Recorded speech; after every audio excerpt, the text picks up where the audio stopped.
Here we go.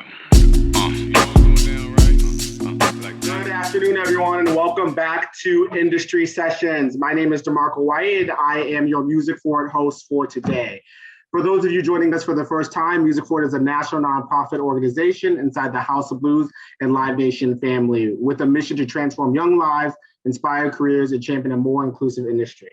We provide artist development and career development programs to inspire the next generation of leaders and innovators. So our spring season is in full swing, including our 2021 scholarships for college students. So find out more in our programs in the link in our chat.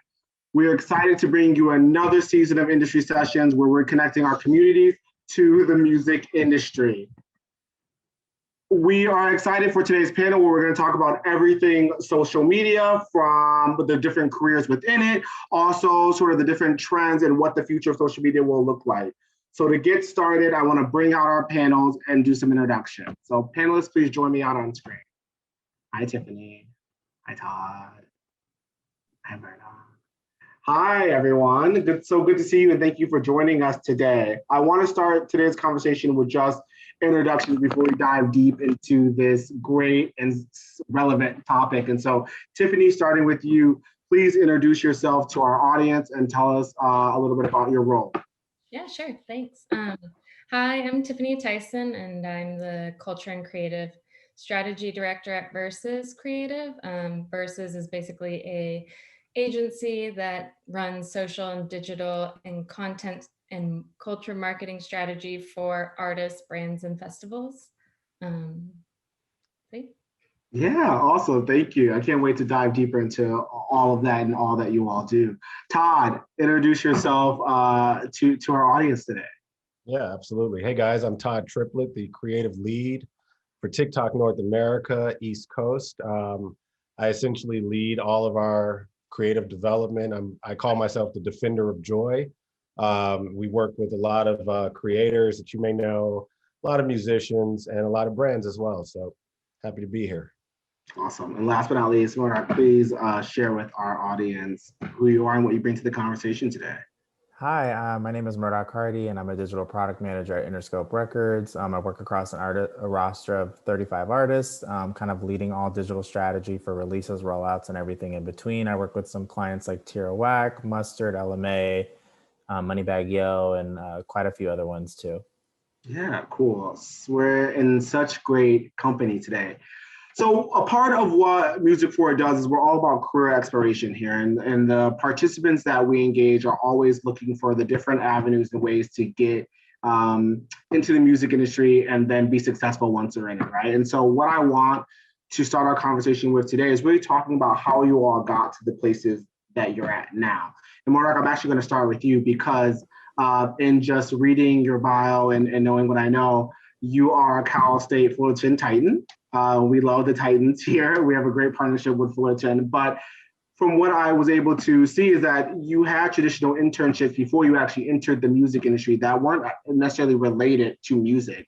And the one question we're always getting is, how do I get music industry experience if I have never been in the music industry? So talk to us a little bit about how you were able to do that and parlay that into the role you're in now. I think it's very dependent on what department you're looking to get into in the music space. So for me, being that the department that I was interested in being in was always digital marketing, it was very easy to have those transferable skills as an intern because it's really about getting digital marketing internships that allow you to have access to a brand and multiple tools. I think the way that I kind of was able to maneuver that was, of course, everything is about who you know, but it's about actively networking and having that goal in mind and kind of telling people around you that like, this is what you're interested in, and then having the skill set so when the opportunity does present itself, you're ready for that moment. Yeah, thank you for sharing that.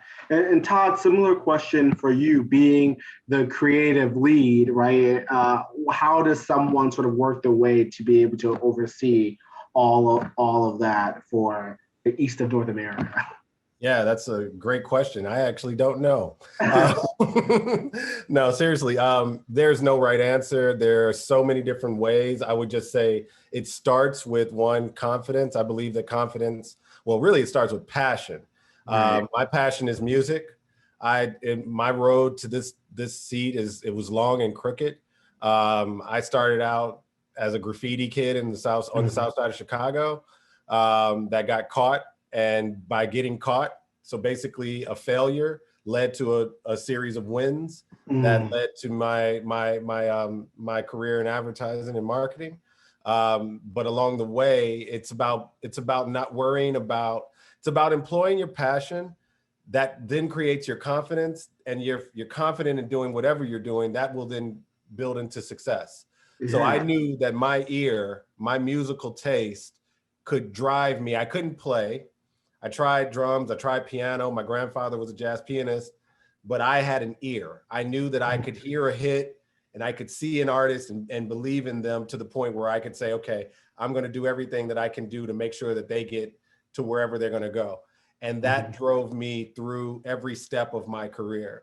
So I would say start with whatever it is you do best, whatever you're passionate about, lean into that and let that guide you down whatever crooked, curvy path you're on, because we're all on those same crooked and curvy paths together.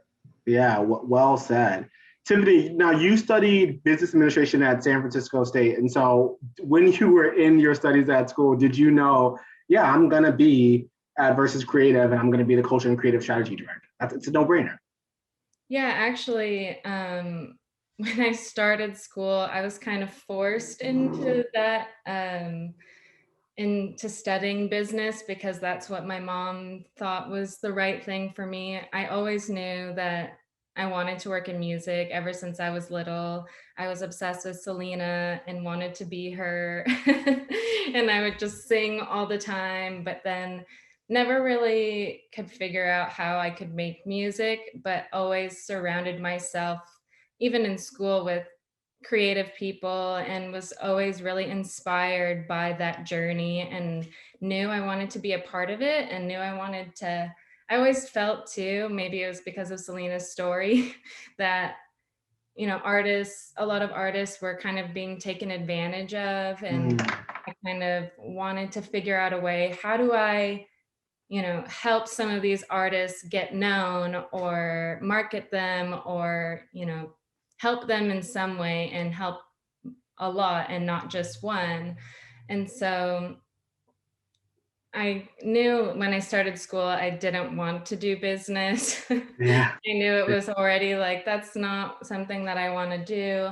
I actually worked in tech for a while and sold software security. And then my downtime, I went to every single venue in San Francisco and was just like, how do I help?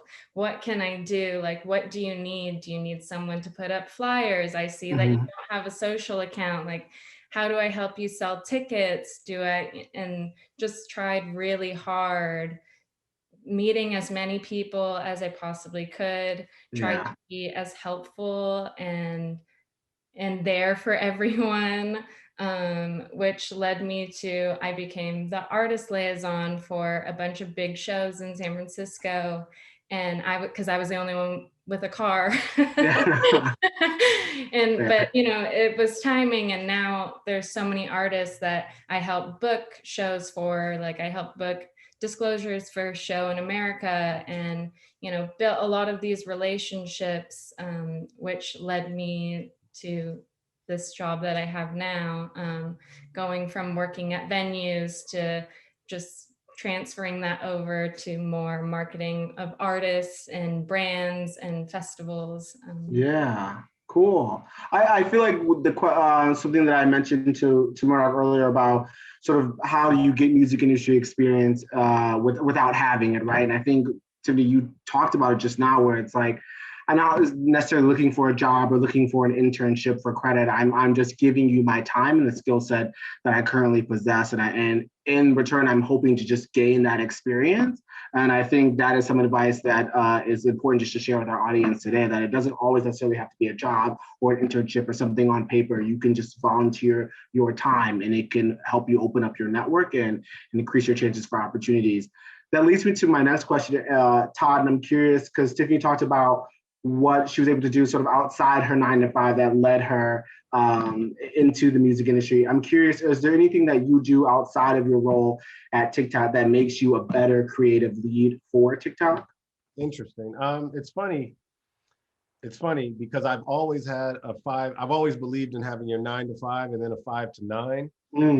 I've quite literally been in advertising since I was 16 years old, starting at Burrell Communications Group to now. But I've always had a 5 to 9. This is the only time that I actually haven't. And I'll say that because this job is like holding onto the side of a rocket ship while building, right? Right. And at the same time, it encompasses all of the things that I love. It encompasses culture, music, co-creation and experimentation and imagination and innovation even. Right. So I'm able to put I'm able to bring my full self and my intentional self to it in every way. So it doesn't require that I have another outlet. But before this job, when I was at Beats and I was a global creative director there. And I was in LA, but I still had a music venue here named Free Candy here. I'm in Brooklyn, New York. So we had a music venue here. Out of that was born the careers of Justine Skye and Jadena and SZA and Hiatus Coyote and Serpent with Feet and a number of artists that started, like literally first performed anywhere in that venue in Brooklyn. So yet again, I always made sure that culturally I was tapped in. Now TikTok allows me to do that and get paid for it, which is amazing. Is that 70 or plus out of last year's 100 top Billboard artists started on TikTok, which is a crazy statistic. Oh wow! Yeah, so I get to have the ability, and I'm sure Murdoc, I mean, I actually work on the other side with like Tierra Whack and people like that, but it's like, we're now the MTV, we're the 24-hour open mic for the world. We're the MTV of this generation. We are where people can begin their careers. So that takes up my entire day, and I love it. And I'm really passionate about it because not only is it people like a Tierra Whack, or is it Lil Nas X or Meg or whomever, it's also people like Ricky Desktop, or DeJounte, an artist that I love that is just starting out on the platform. And maybe he becomes the next, Frank Ocean or Weekend or whatever. But the fact is that I'm able to see, and what I love is to find the talent and help them start their careers. And then they'll go off and, Justine Skye at Free Candy, she had her, I believe it was like her 15th or 16th birthday concert party at Free Candy, and then she took off from there, right? Wow. Yeah. So the point is, that's where I really get excited, and I'm able to do that here. But definitely, if you're to the point of your question, if you are doing something, we all have to pay our bills. We all have to support, our friends, our family, ourselves. If you are doing something that takes that time, remember that ownership or freedom is ownership of your time. So, I come from the school of Diddy, where I went to Howard University. So it was very much ingrained in us. Like, we don't sleep, we don't stop, all of that. You do have to sleep, but maybe you wake up an hour earlier, maybe you go to sleep an hour later, and do the things that drive you. Yet again, tap into that passion. Passion will drive you. It will push you. It will coach you. It will force you into different uncomfortable places and also pull you out of them. Passion is what gets you through all of that time, and so just find that and identify that, and you'll find that 5 to 9 expression of whatever it is you want to do.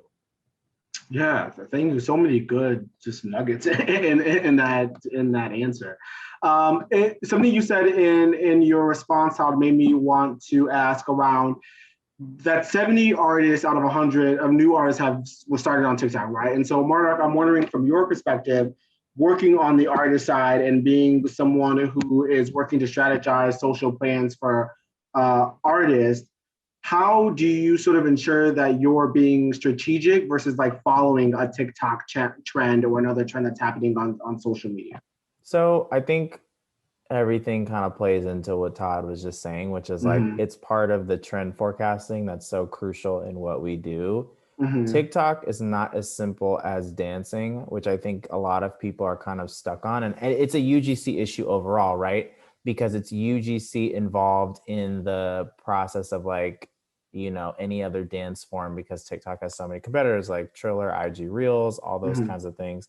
A lot of what I do is kind of get the artist to lean on creativity first. Like, Mm, it's not natural for, like, you know, not every artist is Janet and they're not going to do the pleasure principle choreography on a chair, right? I think it's natural for an artist to, maybe it's just play guitar with the song playing over it, or maybe it's, you know, doing makeup or doing their hair while the song's playing in the background. And I think it's about tapping into that ability of getting the artist comfortable on a platform. So when we're having these conversations with TikTok, because maybe subsequently with the artist engaging with that sound on the platform, we're then able to say, hey, like, we should, you know, put some money behind doing a campaign, or we should, you know, try to round up some support platform wise that makes the most sense. I think people do kind of get caught up on the fact that TikTok at first was kind of, you know, not, no shade to Todd or anything, or with the great work they're doing at TikTok. I think people definitely underestimate the power of the app. And I think they also, in underestimating, it's also you're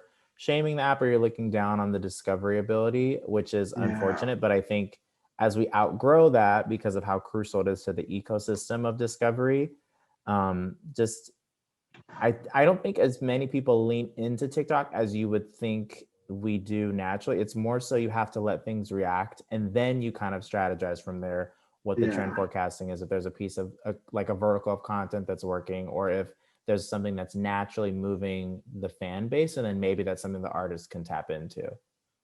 right. Tiffany, how are you all? Because, well, before I go into that, Murdoc, what you're talking about really, I like in terms of trend forecasting. I don't think it's something that I've ever really spent time learning about, and it's been spoken about in that way. And so, Tiffany, I'm curious about how, with trend forecasting being in play and being able to create strategies for artists for them to engage on social media platforms or platforms that engage with their fans, how are you connecting your fans to their music, and how are you using this trend forecasting to do that? Yeah, so I mean, I agree with you, Murdoc, when trying to get an artist to do something, especially on a platform they may not be comfortable with, like TikTok, because it's new. It's kind of like the same education process, like how Instagram was. I don't want to post about myself. This feels weird.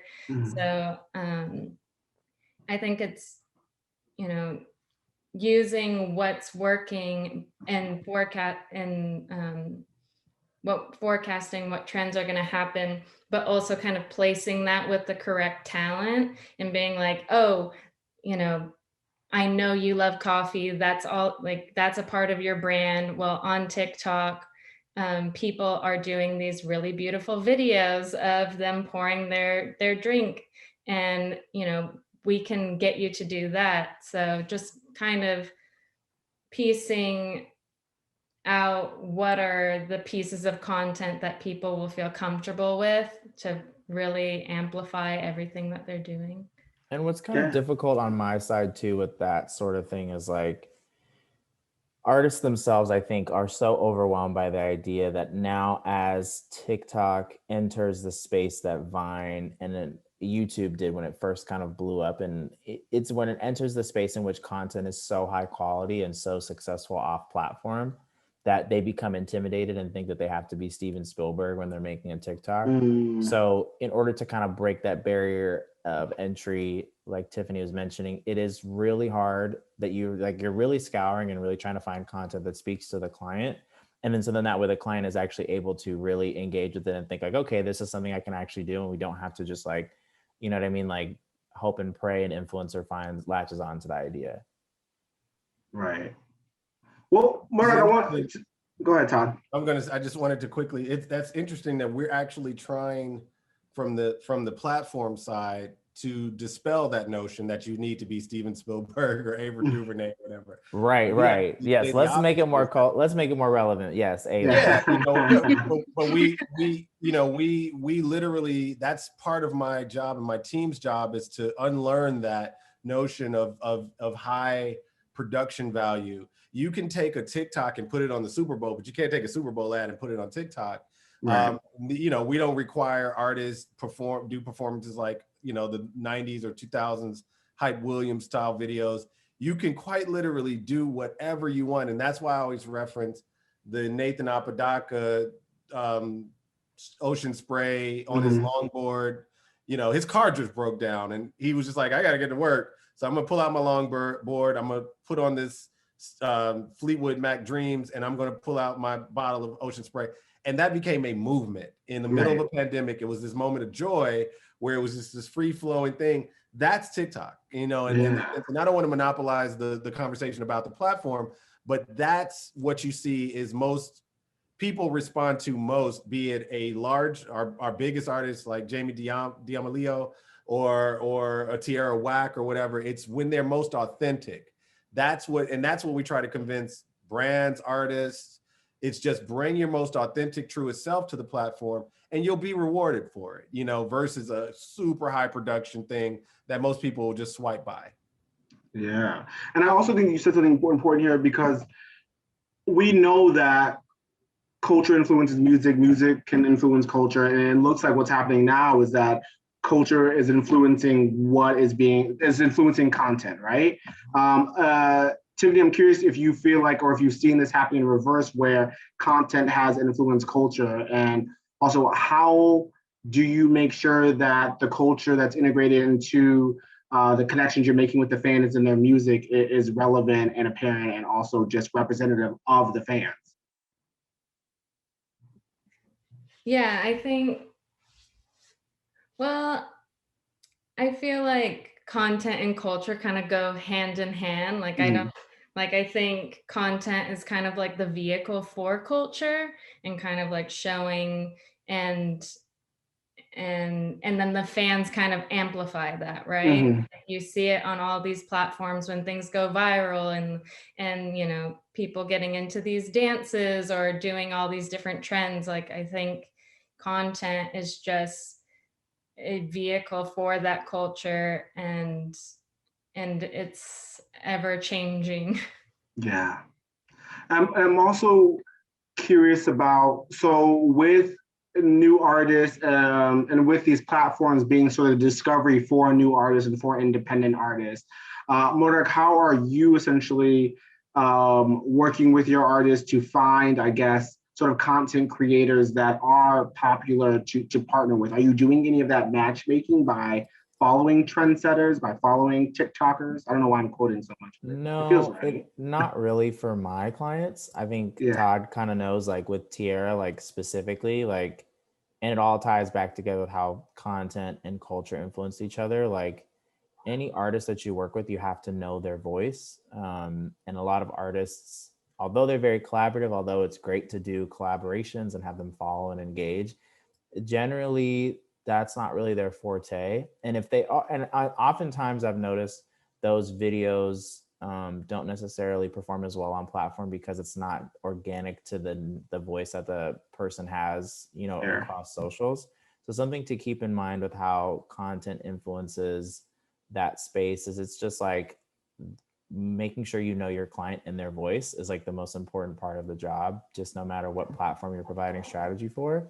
And I feel like the best way for me to kind of amplify the product that the client is pushing, whether it's song, music video, album, is like encouraging content creators to engage with the material, but not necessarily forcing the artist to collaborate or work directly with the content creator. Todd, do you have anything to add to that point there? Who are you speaking to? Just all sorry, of Todd. Oh, you. I'm sorry. Yeah, I mean, you know, yet again, I feel like we stress collaboration. So like, you know, when an artist makes, we call it a sound. When they make a song, but we call it a sound, that's typically pulled in, and that's when the magic happens. Because we have democratized content creation and given the tool to the world to say, okay, take this sound, this song, and interpret it in your own way. And that's where we see so much magic, so much differentiation. You're never going to get the same thing twice, essentially, even if it's even a dance, a hashtag challenge or something that's created from it. You're still not, people are doing the same moves, but they're doing them in different ways with different backgrounds and such. So that's the beauty of where we sit now, is that it used to rely on a single video, a single interpretation of the song, the expression of the art, of the artistic artifact, if you will. Now it is thousands of interpretations of it, which still do the same thing that a Michael Jackson video from the 80s or 90s would do on MTV. The difference is now you have this personal connection with it. If you are one of the people who have interacted with it, learned the dance to it, used it as a lip sync to it, used it or chopped it up in different ways and edited it in different ways, you now have a personal connection to it and potentially even some ownership of it. So that's a much deeper connection to the music, to the song, to the artist than you may have had just, you know, from the one-way street of it coming to me and just being a consumer of it. So now we have created this two-way communication between artist and consumer, which now is creator. Right, right. I also think that what some of these platforms have done, specifically as artists are beginning to create content on their own and freely, is that it sort of has changed the narrative around sort of a one-hit wonder, right? So I think about people who get famous off of Instagram, TikTok, or Twitter, or whatever it might be, and that's not really what they do in their day-to-day life. They just happen to be at the right place at the right time and said something funny, and culture influenced it and it took off, right? So they're able to sort of ride that moment for a while. But what I'm realizing is as they're riding that moment, they're not really focusing on building their brand off of that moment, or making sure when a Todd or a Murdoc or a Tiffany come in and say, hey, we'd love to collaborate with you. Like, well, I don't really have, one, I don't have any more content. Two, I don't really have a brand or an image. And so I want to take it back to basics. And Tiffany, when an artist or a content creator is looking to build their image, what are you suggesting are the key things that they should have in play? Definitely when building their image, I kind of look at what they have going on so far. If it was just one piece of content that went viral, or even if it's just they have nothing and they want to be in this space, I kind of like just do an exercise of what are you trying, like what are your goals, and kind of like setting up those goals. Like if you're an artist, do you want to be in this lane, and like is this the kind of feeling and the image that you want to convey? Okay, that's, and then finding out what that is, and then testing out like, well, here are some ideas that you can try out and content that you can create.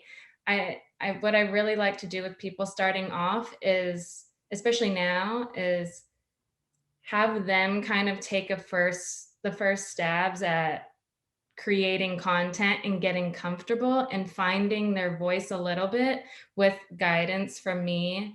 And like I can give the ideas and I can like help guide how to make these things. But ultimately, if you're a creator or an artist, that's a personal brand, and you need to believe in that brand 100% for it to come off authentic and for people to buy into that as well. So just giving the tools and kind of like to help them succeed. Yeah, I think that is 100% true. But I'm curious, with you being on the label side and working with social strategy with your artists, how do you balance the expectations of the label versus sort of the vision of the artist? I think people kind of have a misconception that the visions are different and that they're not generally, it's really the vision is just success, right?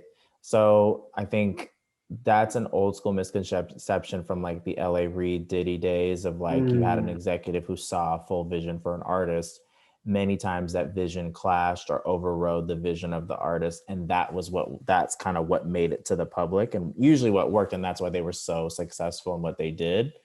But now I think I say all that to say, just so that everybody's aware, really it's about kind of getting the artist to see themselves as the visionary. Sometimes I help craft that too. Sometimes I'm like, what if we thought about it this way? Or what if we thought about expanding in this way? But it's really about challenging the artist to buy in and create a vision framework for you to work within. And then that's the easiest way, because then those expectations of the label are just like, well, what do you need to get those done, right? Yeah, fair. And there's been, and I think we can all agree here, with so many different platforms out there and everyone sort of having this weird amount of time now to create content, there's an oversaturation of it, right? And so Todd, I'm curious, just even on the artist side and on the brand side, sort of what's the advice you like to give to help artists and brands stand out amongst everyone else on these different platforms? Well, there's no the first thing is there's no magic bullet. Yeah. You know, it is about consistency, authenticity, experimentation, and co-creation. Obviously, we want you to be consistent. So I would give that advice, and I have given that advice to everyone who will listen. Is that you constantly have you're going to miss 100% of the shots you don't take. You have to constantly provide content. So that's one. At whatever clip you want to. We're not a social channel. People think they confuse us with a social network, whereas we're an entertainment network or platform. You don't check your TikTok, you watch TikTok. So, you know, so that means that there needs to be consistency. The second is authenticity.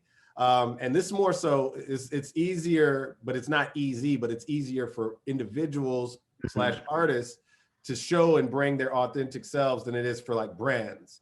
But we partner and we look at artists like we do brands, to Murdoc's point previously.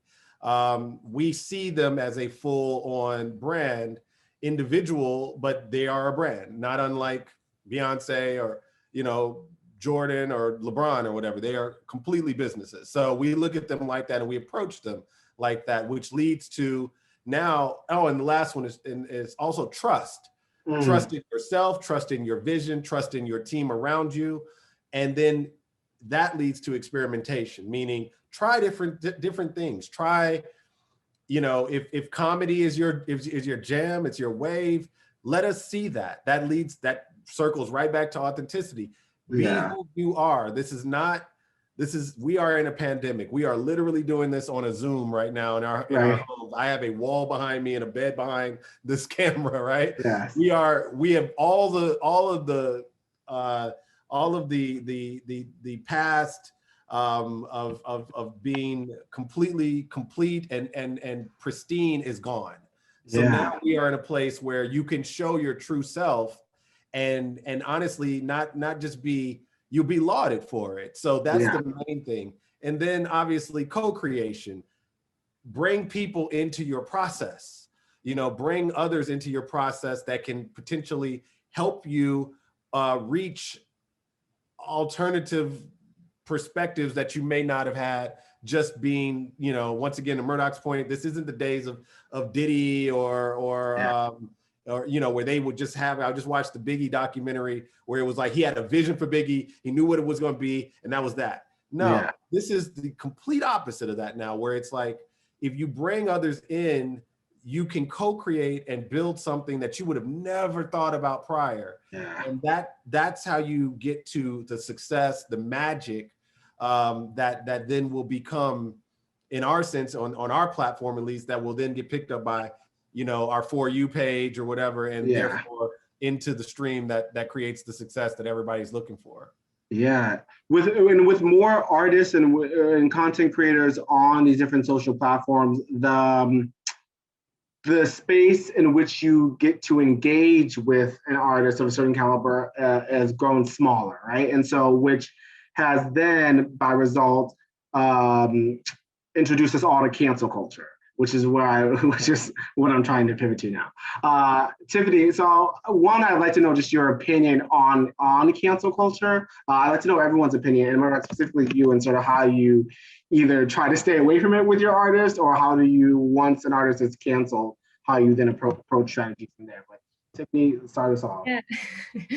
Cancel culture is very interesting because obviously there is a spectrum of, you know, what the person is doing, why it's wrong.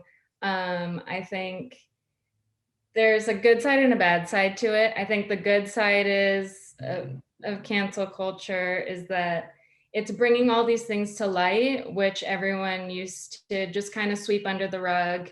It's starting conversations. But the bad part of it is that it's just, there's there's not a mediator for it. There isn't, one person that can say, oh, this is how we handle it. And I think that's the problem with cancel culture too, is that people are willing to just cancel people, but there's never any sort of like, how do we fix this problem and how do we move forward? And I think that's the issue with cancel culture. Yes, I just want to take a moment and remind all of our attendees that are asking questions, please make sure you ask your questions in the Q&A box, and that way that's the best way to get them answered. But back to the conversation. Please, anyone else like to chime in here? Awesome. So, so it is sort of talking about cancel culture and just really being about sort of the social strategy, whether you're creating a social strategy to be the result or the answer to cancel culture, or you're creating one just not related to it at all. Murdoc, where do you start when you're creating a social strategy for your artists? So I think what everyone has to remember is cancel culture has obviously pros and cons, benefits. I think there's more benefits than cons in many ways for the general public who is deciding to put their energy and money into building these artists, which I think people have often taken for granted. But your job as somebody who's a digital strategist is to start that process at step one. There's preventative measures that could be taken that I think everybody forgets to do. I think a lot of these artists, like everybody else, are human beings that make mistakes. But the problem is there's a difference between making a mistake and doing something that is like reprehensible. And I think sometimes there's a line that people have to remember. And I think it's up to whoever's the digital strategist to be up to date on best practices for clearing socials, best practices for actually removing metadata, best practices for kind of running those search queries. And I think that's when it's a team operation in terms of working directly with the image curator or the publicist, whoever's working on that side, with the overall marketing strategist and the full label and management team, and just full transparency. For me, I think in a lot of ways, as someone who is aware of full process and full digital kind of scope of things, I think it just depends on the severity of the cancellation. There's no one real way to solve the problem when it happens, but I think the ways to prevent it are very crucial and dependent on the digital strategist knowledge of all platforms and how they can best serve the team. That's pretty much it. Fair. And I'm curious, because you mentioned metadata, which I think is an important space. And I think a lot of people, even who are going into the careers around just working on social media platforms or working in the digital space in general, forget sort of the analytics that are so important to be able to track. And Todd, I'm wondering on your end, how do you all measure success, and what are the analytics that you're using to help you track to goal? Oh, wow. It depends on the goal. We have we're a tech platform first, so we have so much data. In so many different ways. Yet again, it depends on if we're dealing with a corporate partner, if we're dealing with a creator. Our creators have a complete suite of tools that we've built for them in our creator fund, that if they're part of the creator fund, which I hope all creators are. And if you're a TikTok creator, please join the creator fund. That's the way you actually get paid through our platform.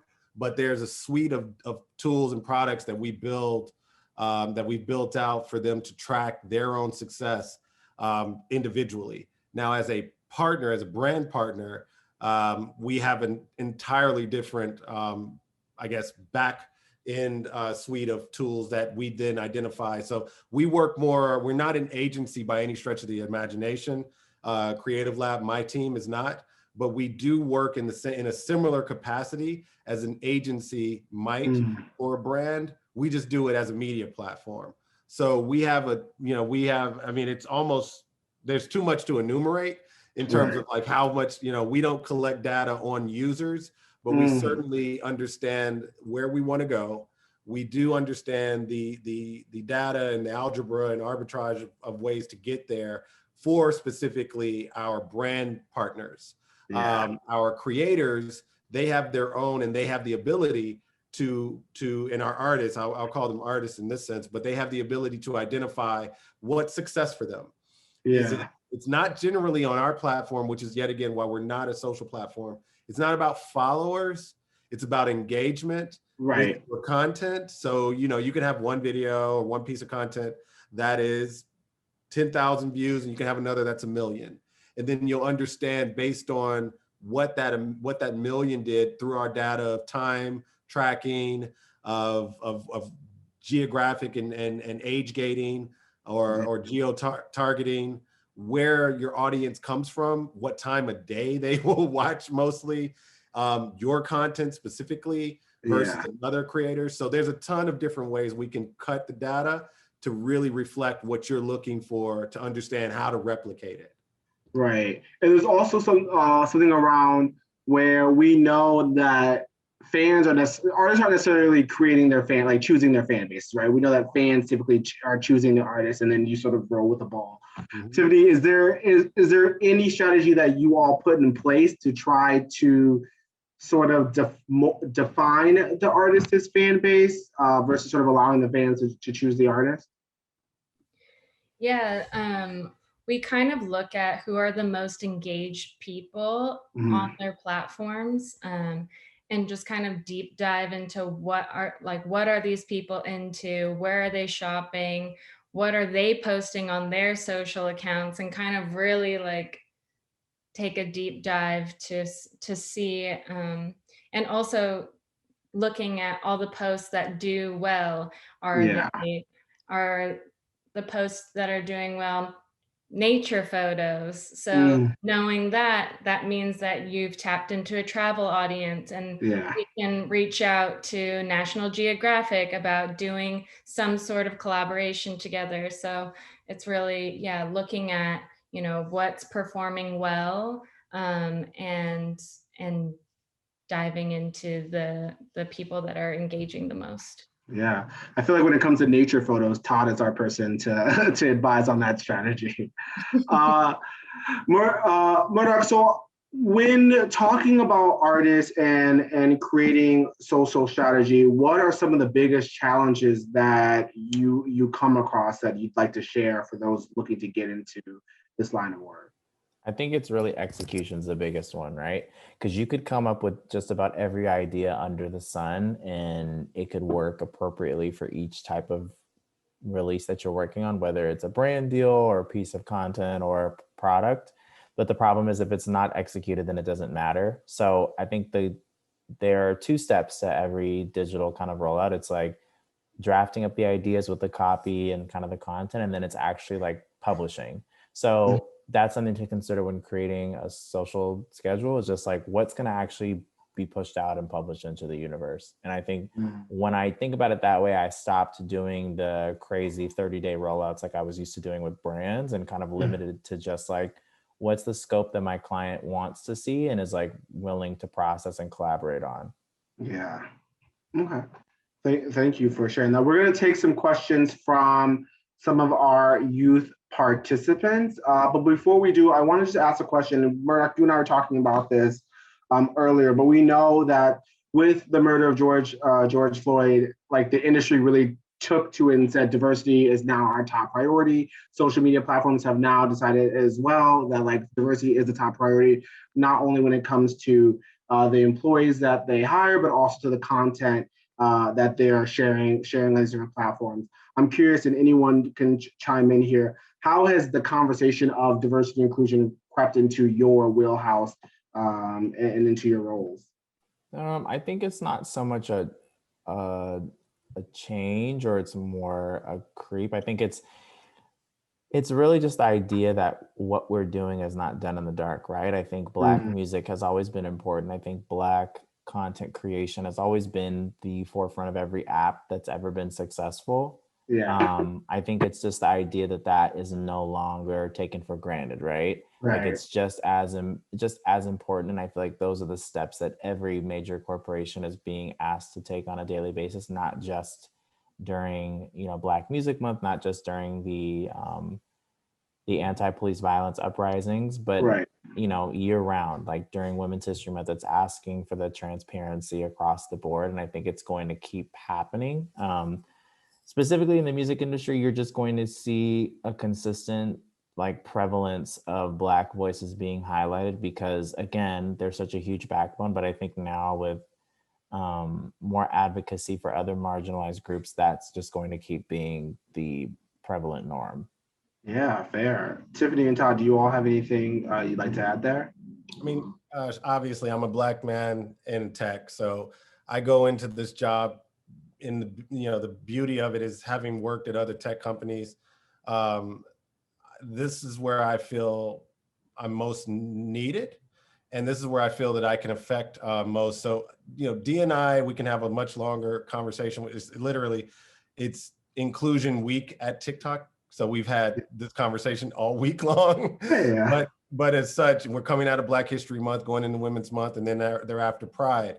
But I'm on a mission that those aren't just months. Right. That we live this every single day, and that means through hiring. That means through mentoring. That means being able to achieve that through full on elevation of talent, obviously merit, and things like that. But that's my intention, is that I have gotten here and been able to crack those doors open so that the remainder of us can help me pull it fully open, and we can, break in. And to me, that is a full, it's not a mission. It is just who I am. So I kind of like, it's humorous to me when I look at Black History Month and, companies that are performative in that sense, and all of their things are done during Black History Month for Black people. It's just kind of like, well, so what are we going to do around Juneteenth, or what are we going to do around other points of the year? So it's just leave space and don't try to like get it all accomplished in one time. Just be authentic yet again. The tenets of TikTok to me should be honestly the tenets of our society: authenticity, imagination, co-creation, experimentation, and trust. And if you were to apply that to a diversity and inclusion sense, that would take place all year long, all the time. And it's, and I'll say one last thing is that it's reflected a lot in our platform. When I'm not just here because I'm Black, I'm here because I'm the creative lead, and you will see others. We have a completely up and down the board, more than I've ever seen in any company of this size, fully diverse team. And it was shocking to me when I got here. And that was something that was really unexpected. So I just want to keep pushing that. Personally, I think if you want to change the world, you start from your corner. Yeah. So my corner is this job, and I can do a lot of things through this role. And that's the way, and that's one of the reasons that I accepted this opportunity. Yeah. Was because I knew that I could really change a lot through this seat. So, yeah, and I think we all should take that responsibility on, everybody, not just people of color, not just LGBTQIA plus, everyone, white men, white women, Latino men and women. We all should take that on. And I think if we did, then you wouldn't have a need for D&I, or you wouldn't have a need for Black History Month even. Yeah. Thanks. Cool. Tiffany, anything to add here? Yeah, I just wanted to add that, this is always so important to me when working with anyone. Like, I bring on, fairly big teams of creatives to work on projects or hire big influencer campaigns. And that is always a big goal for me. It's like, all of these people should look like the people that are consuming this content and making this content and a part of this culture. And it's super important. Yeah, thank you all so much for just sharing your experiences around it.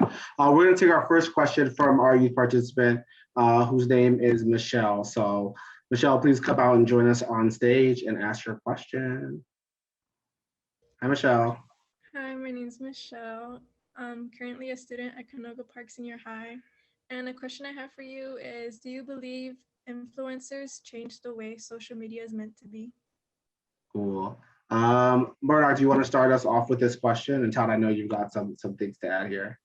Yeah, I think not really. I think people always forget that influencers have just always been a part of social media since the dawn of time. I think everybody's forgetting Tila Tequila, like that era of like Yeah, like Go back. I think now they've commodified themselves and created their own ecosystems, which is very interesting. But I think that's always been a factor. It just was a smaller, more elite group of people that went from influencers to socialites and then kind of became celebrities in our mainstream. But now these people just exist on this small plane that's not very small. Obviously, it's millions of people engaged and following. But I think Yeah. there's more of them now, as opposed to where before it was a select few that got pulled up from the internet and pushed on to the, into the real world. Right. Fair. Yeah, it's funny. I founded a conference in I think it was like 2008 called Influencer Conference, just seeing the emerging kind of trend of influencers at the time. This was right before the iPhone. And once the iPhone arrived and then subsequently the Android platform arrived, it was just all bets are off. I certainly think that what we do, and I'll bring this back to TikTok, and we're, not being a social platform, but democratizing creative content or creator content. We really don't speak in the term of influencer anymore. Yeah. We speak solely in the term of creator. And I'm really proud of that, because I do believe that influencer, as a kid in high school that wasn't cool and wasn't a part of, any of those things. And at Howard, I was able to kind of blossom a little bit more. It was always very, I always kind of looked at like, well, what's the secret sauce of, why is, like, to your point, Murdoc, why did Tequila blow up? There's, whomever. What is that? What makes the person that? Is it just the way they look? Is it what they do? So what we've now found out is that it's about the talent. It is about the ability to share and bring your whole self to it. And I think that's where what you see on TikTok works. Now, obviously, certain platforms that I still deem the menace economy platforms, I won't name them by name, but some of them still are based on likes and thumbs up, and and they really work in a negative feedback loop. What we're trying to do is counteract that, which is why we say we're the last corner of joy and light on the internet. Okay. Thank you, Michelle, so much for your question and you being here. Also, just for our audience, if you all don't know who Tila Tequila is, she got famous off of her hit Paralyzed, and then she also had another hit. No, she was famous for MySpace first. That's right. And then she had a show on MTV. She originally had the most friends on MySpace, and that's how she became famous. That's right. And then she became a Nazi supporter. So you guys don't have to look her up, but that was the original example. She's banned from social platforms. Yeah. Wow. Thank God. Well, you heard it here first. Yeah. So our next question from our youth participant is going to be from Rudolph. So Rudolph, please join us on stage here. Hello, my name is Rudolph Makapilek, and I attend Los Angeles High School of the Arts. My question is, what are some tactics that are basic skills for creators to build engagement with their audience? Awesome. Tiffany, do you want to kick us off here? Yeah, sure. I think one of the biggest things is to just keep experimenting and trying different pieces of content, and just always be posting and figuring out what is the thing that works for you. And then also to kind of kick it off, try other trends that are happening on platforms and seeing if that works for you as well. Yeah. Todd, how about you? Anything to add to that question? You guys hear me? Yeah. Okay. Yeah, I mean, it's like I've been saying, it's consistency, to Tiffany's point, experimentation, but also co-creation. So and that doesn't mean going and finding another creator. That means identifying, even if it's your own sound. What do you study at school? What is your particular track? Are you an artist, a musician, an actor, a dancer? I kind of had to build off sets and stuff like that. Nice. And it's production wise. So one way I would say, just for you specifically, is to identify people who need your talent. That can be artists, that can be musicians, that can be anybody that you can then build the environment around, and then obviously shine. And I'm sure you would, just looking at you, I'm sure you probably crush it every time out, but just shine in that regard. So people are going to then ask, who did that set? Who built that environment? in the fact that you're co-creating with potentially somebody with a really fire song or piece of, you know, music or art or whatever it is, you're going to also show up. If you're not literally yourself in it, your work is who you are, and that will show up. So people have asked today who created this background, and that sort of thing. So you definitely can co-create in that way. And then also obviously just be who you are, pour yourself, and also identify what your lane is. So if you're set design, if you build experiences and experience design, identify what makes Rudolph and what his thing is, and therefore now and lean into that. Constantly find and just lean into that and build upon that. And obviously feel free to, you know, vary it, but have something that you do. Like you can look at a Virgil Abloh designed you know, piece and know that that comes from him. You know what I'm saying? It's something about it that you know it comes from him. So like find that and then lean into it, but also co-create with other creators, because then that'll help amplify it. Thank you so much, Shaw. Thank you, Rudolph. And then we'll take one last question from our social media producer, Phoebe. Hello, hi. So yes, I'm Phoebe. I am the Industry Session social producer. And I was wondering, in kind of this world where we have a lot more paths to success and fame, as it were, than the usual, like the traditional one, what would you say are the benefits, but then also the pitfalls of coming up from like social media fame and then trying to break into a specific industry such as the music industry? Murdoc, do you want to start us off here? I think it's something that probably Todd will echo. It's about the authenticity. And I think when you're somebody who is reaching notoriety from a platform, as opposed to touching audiences traditionally, a huge part of it is going to be where the authenticity factor is in whatever you're doing, whether that's acting, singing, dancing, or, you know what I mean, everything in between. The thing is with artists becoming famous off of a platform and not from any other way of activating with people is that you have to still do the groundwork to introduce yourself to different demographics and audiences. And that's the starting point. And as long as a creator is willing to put in the work of being discovered multiple times, that's what's going to make or break the difference between somebody who's successful and somebody who's not.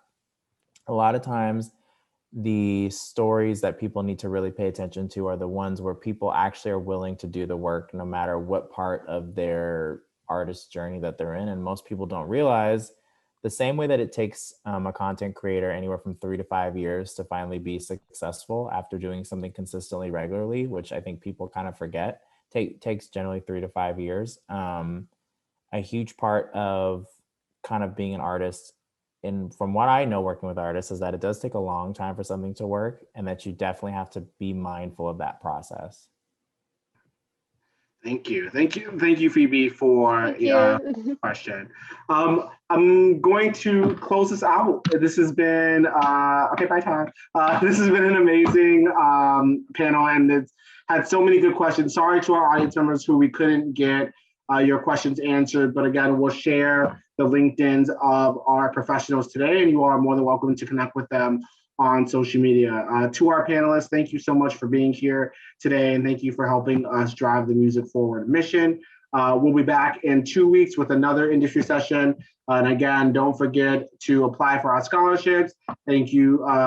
Don't forget to apply for our office hours. And if you're a performer looking to engage in open mics, please go to our website, HOB Music Forward, to sign up. But until then, thank you, everybody. Be safe and be well.